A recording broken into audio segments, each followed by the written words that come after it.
Jake Tapper's friends must hate his latest book. Remember that book Jake Tapper wrote with Alex Thompson from Axios, the original Sin book?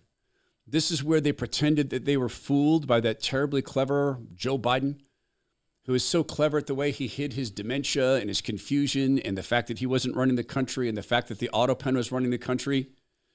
I was watching CNN's coverage of this thing that President Trump has put up, this Hall of Fame of presidents. And then in place of Joe Biden, they put the auto pen. I've seen that now they're saying that President Trump is a troll president because we're a troll nation run by troll people. We're all trolls now. It's trolling for sure. It's also doing something to the mockingbird media that President Trump has to do in order to have them talk about this. He has them speaking about the auto pen. He has them speaking about the fact of the auto pen's existence and the controversy around that. Even though they're pretending it's just trolling, guess what happens? People troll auto pen. What's auto pen? There are people who are victimized by CNN as their quote news source who don't know what the auto pen is.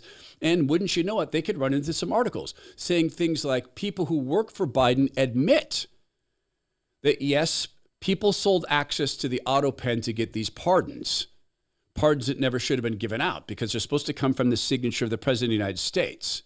So Jake Tapper's friends must hate his latest book, this thing about original sin, because it kind of called the media to the carpet. Even though it was a pretense, no one was really fooled.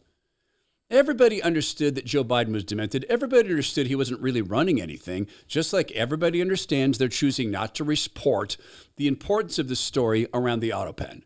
CNN knows this is an editorial decision, just as they know it's an editorial decision they're making to pretend that we don't have any hint at the motive of the person who took out Charlie Kirk. No hint whatsoever. They know they're pretending, so they must hate Jake Tapper's book because it gives people like me the opportunity to say, hey, remember Jake Tapper's book where he called out the media for being willful participants? Oh, sorry, strike that, replace with fooled by the very clever Joe Biden.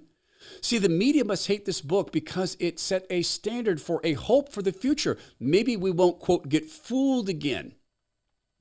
But the mockingbird media cannot get out of their own way because the mockingbird media is emotionally invested, ideologically invested, and I contend, I can't prove it, but I contend they are financially invested in continuing to pretend things are happening that aren't really happening. Or my better explanation of this, employing their most powerful tool, the propaganda of silence. Because if they don't report it, it didn't really happen.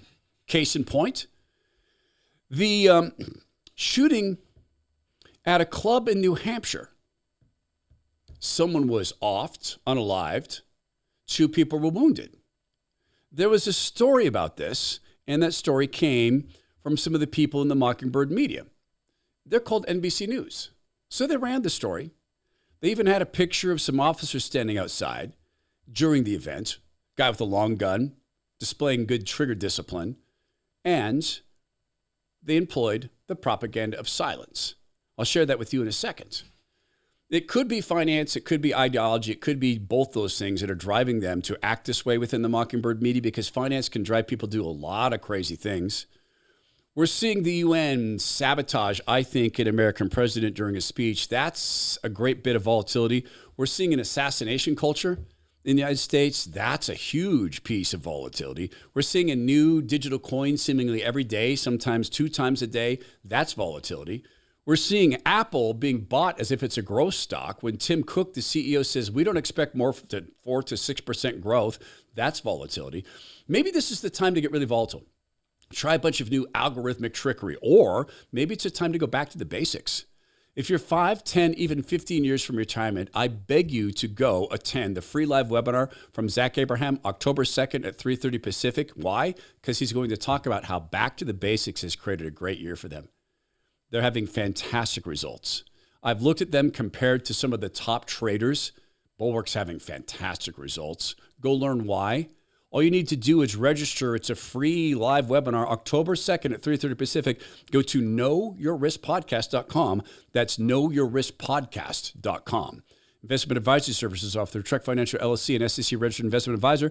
Investments involve risk and are not guaranteed. Past performance doesn't guarantee future results. Trek 25-298. Protect your money because money drives a lot of decisions, like maybe the Mockingbird media making this decision. This is rightly called out, this NBC News story about this shooting at the New Hampshire club. 1 person unalived, 2 people wounded. Sky Meadows Country Club in Nashua. The story consists, writes this tweet, of 20 paragraphs. At no point in any of them does NBC relate that the alleged shooter shouted, "Free Palestine," before he opened fire. To find that out, I had to read the British left-wing newspaper, The Guardian. Sure enough, if you went to the original version of that NBC News story, they chose not to have the why. Journalism: who, what, where, why. Does the why matter? Maybe not anymore. It matters this way.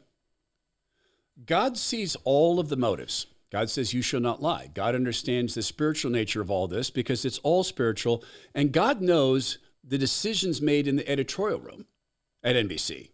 And those people will bow their knee, their tongues will confess, and they will be confronted about this because what's whispered in the dark will one day be shouted from the rooftops.